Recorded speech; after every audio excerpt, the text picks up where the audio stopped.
ಇನ್ನು ಧರ್ಮಸ್ಥಳದ ಬಳಿ ಶವಗಳನ್ನು ಹೂತಿಟ್ಟ ಆರೋಪದ ವಿಚಾರಕ್ಕೆ ಸಂಬಂಧಪಟ್ಟಂತೆ ಹಿಂದೂ ಧಾರ್ಮಿಕ ಕೇಂದ್ರಗಳ ವಿರುದ್ಧ ಷಡ್ಯಂತ್ರ ಅಂತ ಮಾಜಿ ಸ್ಪೀಕರ್ ಕೆಜಿ ಬೋಪಯ್ಯ ಗಂಭೀರ ಆರೋಪವನ್ನ ಮಾಡಿದ್ದಾರೆ.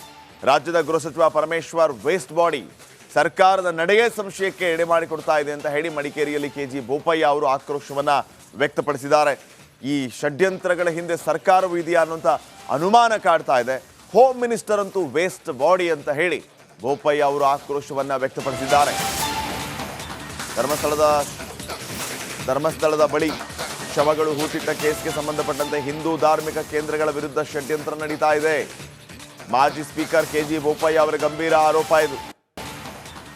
ರಾಜ್ಯದ ಗೃಹ ಸಚಿವ ಪರಮೇಶ್ವರ್ ಅಂತೂ ವೇಸ್ಟ್ ಬಾಡಿ, ಈ ವೇಸ್ಟ್ ಬಾಡಿಯಿಂದ ಏನೂ ಆಗಲ್ಲ ಅಂತ ಆಕ್ರೋಶವನ್ನ ವ್ಯಕ್ತಪಡಿಸಿದ್ದಾರೆ. ಸರ್ಕಾರದ ನಡೆಯೇ ಸಂಶಯಕ್ಕೆ ಎಡೆ ಮಾಡಿಕೊಟ್ಟಿದೆ ಅಂತ ಮಡಿಕೇರಿಯಲ್ಲಿ ಕೆಜಿ ಬೋಪಯ್ಯ ಆಕ್ರೋಶ ವ್ಯಕ್ತಪಡಿಸಿದ್ದಾರೆ.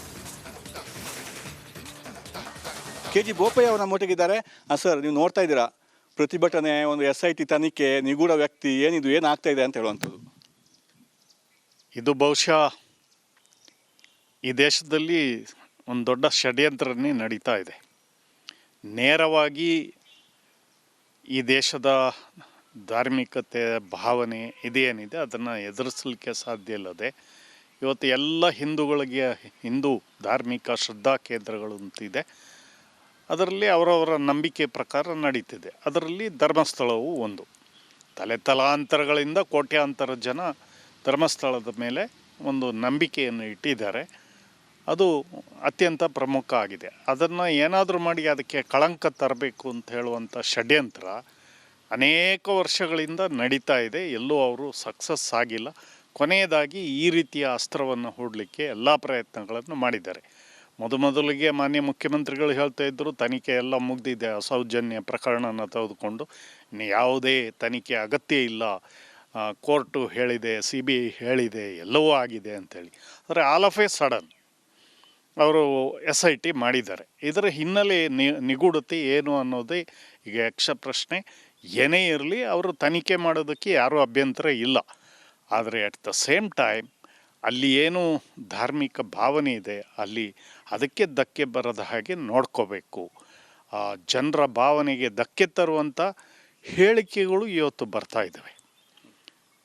ಅನೇಕರು ಕೆಟ್ಟದಾಗಿ ಇವನ್ನು ಬೇರೆ ಮತದವರು ಮುಸಲ್ಮಾನ ಒಬ್ಬ ಹುಡುಗನು ಮಾತಾಡುವಂಥ ಪರಿಸ್ಥಿತಿ ಇದೆ. ಆದರೆ ಬೇರೆ ಬೇರೆ ಪ್ರಕರಣಗಳಲ್ಲಿ ನಾವು ನೋಡ್ತಾ ಇದ್ವಿ, ಪೊಲೀಸ್ನವರು ಸೋಮೋಟೋ ಸೈಬರ್ ಕ್ರೈಮಲ್ಲಿ ಕೇಸ್ ಹಾಕ್ತಾ ಇದ್ದಾರೆ.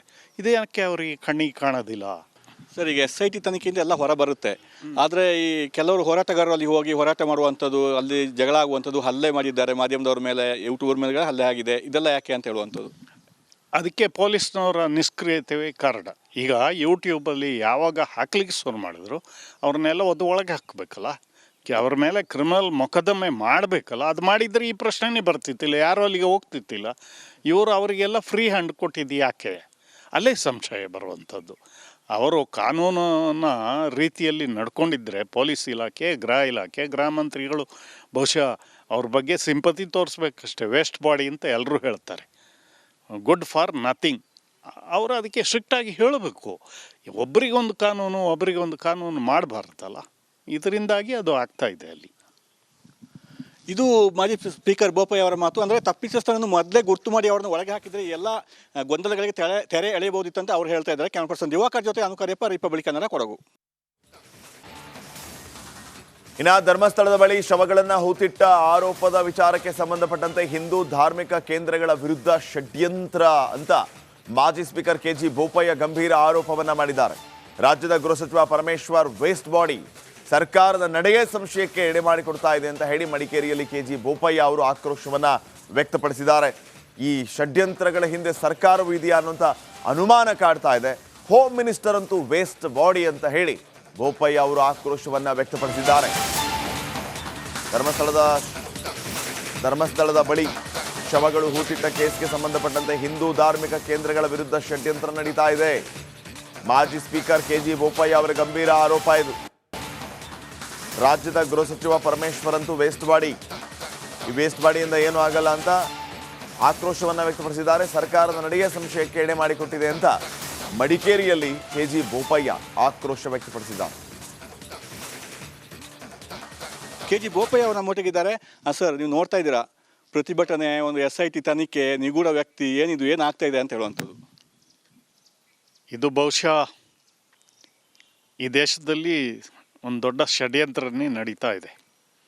ನೇರವಾಗಿ ಈ ದೇಶದ ಧಾರ್ಮಿಕತೆ ಭಾವನೆ ಇದೇನಿದೆ ಅದನ್ನು ಎದುರಿಸಲಿಕ್ಕೆ ಸಾಧ್ಯ ಇಲ್ಲದೆ ಇವತ್ತು ಎಲ್ಲ ಹಿಂದೂಗಳಿಗೆ ಹಿಂದೂ ಧಾರ್ಮಿಕ ಶ್ರದ್ಧಾ ಕೇಂದ್ರಗಳು ಅಂತಿದೆ. ಅದರಲ್ಲಿ ಅವರವರ ನಂಬಿಕೆ ಪ್ರಕಾರ ನಡೀತಿದೆ. ಅದರಲ್ಲಿ ಧರ್ಮಸ್ಥಳವು ಒಂದು.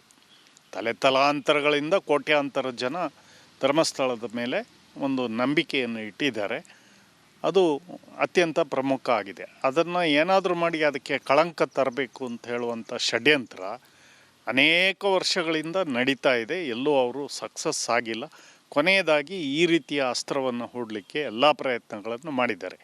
ಮೊದಲಿಗೆ ಮಾನ್ಯ ಮುಖ್ಯಮಂತ್ರಿಗಳು ಹೇಳ್ತಾ ಇದ್ದರು, ತನಿಖೆ ಎಲ್ಲ ಮುಗಿದಿದೆ, ಅಸೌಜನ್ಯ ಪ್ರಕರಣನ ತೆಗೆದುಕೊಂಡು ಇನ್ನು ಯಾವುದೇ ತನಿಖೆ ಅಗತ್ಯ ಇಲ್ಲ, ಕೋರ್ಟು ಹೇಳಿದೆ, CBI ಹೇಳಿದೆ, ಎಲ್ಲವೂ ಆಗಿದೆ ಅಂಥೇಳಿ. ಆದರೆ ಆಲ್ ಆಫ್ ಎ ಸಡನ್ ಅವರು SIT ಮಾಡಿದ್ದಾರೆ. ಇದರ ಹಿನ್ನೆಲೆ ನಿಗೂಢತೆ ಏನು ಅನ್ನೋದೇ ಈಗ ಯಕ್ಷ ಪ್ರಶ್ನೆ. ಏನೇ ಇರಲಿ, ಅವರು ತನಿಖೆ ಮಾಡೋದಕ್ಕೆ ಯಾರೂ ಅಭ್ಯಂತರ ಇಲ್ಲ. ಆದರೆ ಅಟ್ ದ ಸೇಮ್ ಟೈಮ್ ಅಲ್ಲಿ ಏನು ಧಾರ್ಮಿಕ ಭಾವನೆ ಇದೆ ಅಲ್ಲಿ ಅದಕ್ಕೆ ಧಕ್ಕೆ ಬರದ ಹಾಗೆ ನೋಡ್ಕೋಬೇಕು. ಜನರ ಭಾವನೆಗೆ ಧಕ್ಕೆ ತರುವಂಥ ಹೇಳಿಕೆಗಳು ಇವತ್ತು ಬರ್ತಾ ಇದ್ದಾವೆ. ಅನೇಕರು ಕೆಟ್ಟದಾಗಿ ಇವನ್ನು ಬೇರೆ ಮತದವರು, ಮುಸಲ್ಮಾನ ಒಬ್ಬ ಹುಡುಗನು ಮಾತಾಡುವಂಥ ಪರಿಸ್ಥಿತಿ ಇದೆ. ಆದರೆ ಬೇರೆ ಬೇರೆ ಪ್ರಕರಣಗಳಲ್ಲಿ ನಾವು ನೋಡ್ತಾ ಇದ್ವಿ, ಪೊಲೀಸ್ನವರು ಸೋಮೋಟೋ ಸೈಬರ್ ಕ್ರೈಮಲ್ಲಿ ಕೇಸ್ ಹಾಕ್ತಾ ಇದ್ದಾರೆ. ಇದೇ ಯಾಕೆ ಅವರಿಗೆ ಕಣ್ಣಿಗೆ ಕಾಣೋದಿಲ್ಲ? ಸರ್, ಈಗ SIT ತನಿಖೆಯಿಂದ ಎಲ್ಲ ಹೊರ ಬರುತ್ತೆ. ಆದರೆ ಈ ಕೆಲವರು ಹೋರಾಟಗಾರರು ಅಲ್ಲಿ ಹೋಗಿ ಹೋರಾಟ ಮಾಡುವಂಥದ್ದು, ಅಲ್ಲಿ ಜಗಳ ಆಗುವಂಥದ್ದು, ಹಲ್ಲೆ ಮಾಡಿದ್ದಾರೆ ಮಾಧ್ಯಮದವ್ರ ಮೇಲೆ, ಯೂಟ್ಯೂಬರ್ ಮೇಲೆ ಹಲ್ಲೆ ಆಗಿದೆ, ಇದೆಲ್ಲ ಯಾಕೆ ಅಂತ ಹೇಳುವಂಥದ್ದು. ಅದಕ್ಕೆ ಪೊಲೀಸ್ನವರ ನಿಷ್ಕ್ರಿಯತೆಯೇ ಕಾರಣ. ಈಗ ಯೂಟ್ಯೂಬಲ್ಲಿ ಯಾವಾಗ ಹಾಕ್ಲಿಕ್ಕೆ ಶುರು ಮಾಡಿದ್ರು ಅವ್ರನ್ನೆಲ್ಲ ಒಳಗೆ ಹಾಕಬೇಕಲ್ಲ, ಅವ್ರ ಮೇಲೆ ಕ್ರಿಮಿನಲ್ ಮೊಕದ್ದಮೆ ಮಾಡಬೇಕಲ್ಲ. ಅದು ಮಾಡಿದರೆ ಈ ಪ್ರಶ್ನೆನೇ ಬರ್ತಿತ್ತಿಲ್ಲ, ಯಾರೂ ಅಲ್ಲಿಗೆ ಹೋಗ್ತಿತ್ತಿಲ್ಲ. ಇವರು ಅವರಿಗೆಲ್ಲ ಫ್ರೀ ಹ್ಯಾಂಡ್ ಕೊಟ್ಟಿದ್ದು ಯಾಕೆ? ಅಲ್ಲೇ ಸಂಶಯ ಬರುವಂಥದ್ದು. ಅವರು ಕಾನೂನಿನ ರೀತಿಯಲ್ಲಿ ನಡ್ಕೊಂಡಿದ್ದರೆ ಪೊಲೀಸ್ ಇಲಾಖೆ, ಗೃಹ ಇಲಾಖೆ, ಗೃಹ ಮಂತ್ರಿಗಳು ಬಹುಶಃ ಅವ್ರ ಬಗ್ಗೆ ಸಿಂಪತಿ ತೋರಿಸ್ಬೇಕಷ್ಟೇ. ವೇಸ್ಟ್ ಬಾಡಿ ಅಂತ ಎಲ್ಲರೂ ಹೇಳ್ತಾರೆ, ಗುಡ್ ಫಾರ್ ನಥಿಂಗ್. ಅವರು ಅದಕ್ಕೆ ಸ್ಟ್ರಿಕ್ಟಾಗಿ ಹೇಳಬೇಕು. ಒಬ್ಬರಿಗೊಂದು ಕಾನೂನು ಮಾಡಬಾರ್ದಲ್ಲ. ಇದರಿಂದಾಗಿ ಅದು ಆಗ್ತಾ ಇದೆ ಅಲ್ಲಿ. ಇದು ಮಾಜಿ ಸ್ಪೀಕರ್ ಬೋಪಯ್ಯ ಅವರ ಮಾತು. ಅಂದರೆ ತಪ್ಪಿತಸ್ಥರನ್ನು ಮೊದಲೇ ಗುರ್ತು ಮಾಡಿ ಅವ್ರನ್ನ ಒಳಗೆ ಹಾಕಿದರೆ ಎಲ್ಲ ಗೊಂದಲಗಳಿಗೆ ತೆರೆ ಎಳೆಯಬಹುದಿತ್ತು ಅಂತ ಅವ್ರು ಹೇಳ್ತಾ ಇದ್ದಾರೆ. ಕ್ಯಾಮರಾ ಪರ್ಸನ್ ದಿವಾಕರ್ ಜೊತೆ ಅನುಕರ್ಯಪ್ಪ, ರಿಪಬ್ಲಿಕ್ ಕನ್ನಡ, ಕೊಡಗು. ಇನ್ನು ಧರ್ಮಸ್ಥಳದ ಬಳಿ ಶವಗಳನ್ನು ಹೂತಿಟ್ಟ ಆರೋಪದ ವಿಚಾರಕ್ಕೆ ಸಂಬಂಧಪಟ್ಟಂತೆ ಹಿಂದೂ ಧಾರ್ಮಿಕ ಕೇಂದ್ರಗಳ ವಿರುದ್ಧ ಷಡ್ಯಂತ್ರ ಅಂತ ಮಾಜಿ ಸ್ಪೀಕರ್ KG ಬೋಪಯ್ಯ ಗಂಭೀರ ಆರೋಪವನ್ನ ಮಾಡಿದ್ದಾರೆ. ರಾಜ್ಯದ ಗೃಹ ಸಚಿವ ಪರಮೇಶ್ವರ್ ವೇಸ್ಟ್ ಬಾಡಿ ಸರ್ಕಾರದ ನಡೆಯೇ ಸಂಶಯಕ್ಕೆ ಎಡೆ ಮಾಡಿಕೊಡ್ತಾ ಇದೆ ಅಂತ ಹೇಳಿ ಮಡಿಕೇರಿಯಲ್ಲಿ KG ಬೋಪಯ್ಯ ಅವರು ಆಕ್ರೋಶವನ್ನ ವ್ಯಕ್ತಪಡಿಸಿದ್ದಾರೆ. ಈ ಷಡ್ಯಂತ್ರಗಳ ಹಿಂದೆ ಸರ್ಕಾರವೂ ಇದೆಯಾ ಅನ್ನುವಂಥ ಅನುಮಾನ ಕಾಡ್ತಾ ಇದೆ. ಹೋಮ್ ಮಿನಿಸ್ಟರ್ ಅಂತೂ ವೇಸ್ಟ್ ಬಾಡಿ ಅಂತ ಹೇಳಿ ಬೋಪಯ್ಯ ಅವರು ಆಕ್ರೋಶವನ್ನ ವ್ಯಕ್ತಪಡಿಸಿದ್ದಾರೆ. ಧರ್ಮಸ್ಥಳದ ಬಳಿ ಶವಗಳು ಹೂತಿಟ್ಟ ಕೇಸ್ಗೆ ಸಂಬಂಧಪಟ್ಟಂತೆ ಹಿಂದೂ ಧಾರ್ಮಿಕ ಕೇಂದ್ರಗಳ ವಿರುದ್ಧ ಷಡ್ಯಂತ್ರ ನಡೀತಾ ಇದೆ. ಮಾಜಿ ಸ್ಪೀಕರ್ KG ಬೋಪಯ್ಯ ಅವರ ಗಂಭೀರ ಆರೋಪ ಇದು. ರಾಜ್ಯದ ಗೃಹ ಸಚಿವ ಪರಮೇಶ್ವರ್ ಅಂತೂ ವೇಸ್ಟ್ ಬಾಡಿ, ಈ ವೇಸ್ಟ್ ಬಾಡಿಯಿಂದ ಏನೂ ಆಗಲ್ಲ ಅಂತ ಆಕ್ರೋಶವನ್ನ ವ್ಯಕ್ತಪಡಿಸಿದ್ದಾರೆ. ಸರ್ಕಾರದ ನಡೆಯೇ ಸಂಶಯಕ್ಕೆ ಎಡೆ ಮಾಡಿಕೊಟ್ಟಿದೆ ಅಂತ ಮಡಿಕೇರಿಯಲ್ಲಿ KG ಬೋಪಯ್ಯ ಆಕ್ರೋಶ ವ್ಯಕ್ತಪಡಿಸಿದ್ದಾರೆ. KG ಬೋಪಯ್ಯ ಅವರು ನಮ್ಮೊಟ್ಟಿಗಿದ್ದಾರೆ. ಸರ್, ನೀವು ನೋಡ್ತಾ ಇದ್ದೀರಾ, ಪ್ರತಿಭಟನೆ, ಒಂದು SIT ತನಿಖೆ, ನಿಗೂಢ ವ್ಯಕ್ತಿ, ಏನಿದು ಏನಾಗ್ತಾ ಇದೆ ಅಂತ ಹೇಳುವಂಥದ್ದು. ಇದು ಬಹುಶಃ ಈ ದೇಶದಲ್ಲಿ ಒಂದು ದೊಡ್ಡ ಷಡ್ಯಂತ್ರನೇ ನಡೀತಾ ಇದೆ. ನೇರವಾಗಿ ಈ ದೇಶದ ಧಾರ್ಮಿಕತೆ ಭಾವನೆ ಇದೇನಿದೆ ಅದನ್ನು ಎದುರಿಸಲಿಕ್ಕೆ ಸಾಧ್ಯ ಇಲ್ಲದೆ ಇವತ್ತು ಎಲ್ಲ ಹಿಂದೂಗಳಿಗೆ ಹಿಂದೂ ಧಾರ್ಮಿಕ ಶ್ರದ್ಧಾ ಕೇಂದ್ರಗಳು ಅಂತಿದೆ. ಅದರಲ್ಲಿ ಅವರವರ ನಂಬಿಕೆ ಪ್ರಕಾರ ನಡೀತಿದೆ. ಅದರಲ್ಲಿ ಧರ್ಮಸ್ಥಳವು ಒಂದು. ತಲಾಂತರಗಳಿಂದ ಕೋಟ್ಯಾಂತರ ಜನ ಧರ್ಮಸ್ಥಳದ ಮೇಲೆ ಒಂದು ನಂಬಿಕೆಯನ್ನು ಇಟ್ಟಿದ್ದಾರೆ. ಅದು ಅತ್ಯಂತ ಪ್ರಮುಖ ಆಗಿದೆ. ಅದನ್ನು ಏನಾದರೂ ಮಾಡಿ ಅದಕ್ಕೆ ಕಳಂಕ ತರಬೇಕು ಅಂತ ಹೇಳುವಂಥ ಷಡ್ಯಂತ್ರ ಅನೇಕ ವರ್ಷಗಳಿಂದ ನಡೀತಾ ಇದೆ. ಎಲ್ಲೂ ಅವರು ಸಕ್ಸಸ್ ಆಗಿಲ್ಲ. ಕೊನೆಯದಾಗಿ ಈ ರೀತಿಯ ಅಸ್ತ್ರವನ್ನು ಹೂಡಲಿಕ್ಕೆ ಎಲ್ಲ ಪ್ರಯತ್ನಗಳನ್ನು ಮಾಡಿದ್ದಾರೆ. ಮೊದಲಿಗೆ ಮಾನ್ಯ ಮುಖ್ಯಮಂತ್ರಿಗಳು ಹೇಳ್ತಾ ಇದ್ದರು ತನಿಖೆ ಎಲ್ಲ ಮುಗ್ದಿದೆ, ಸೌಜನ್ಯ ಪ್ರಕರಣನ ತೆಗೆದುಕೊಂಡು ಇನ್ನು ಯಾವುದೇ ತನಿಖೆ ಅಗತ್ಯ ಇಲ್ಲ, ಕೋರ್ಟು ಹೇಳಿದೆ, CBI ಹೇಳಿದೆ, ಎಲ್ಲವೂ ಆಗಿದೆ ಅಂಥೇಳಿ.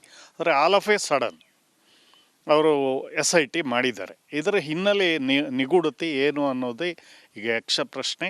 ಏನೇ ಇರಲಿ ಅವರು ತನಿಖೆ ಮಾಡೋದಕ್ಕೆ ಯಾರೂ ಅಭ್ಯಂತರ ಇಲ್ಲ.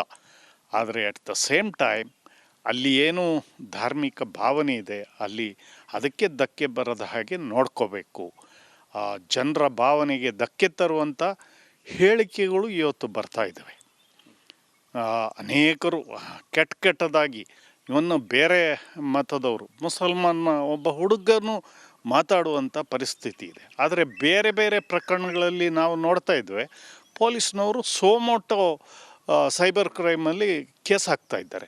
ಇದೇ ಯಾಕೆ ಅವರಿಗೆ ಕಣ್ಣಿಗೆ ಕಾಣೋದಿಲ್ಲ? ಸರ್, ಈಗ SIT ತನಿಖೆಯಿಂದ ಎಲ್ಲ ಹೊರ ಬರುತ್ತೆ.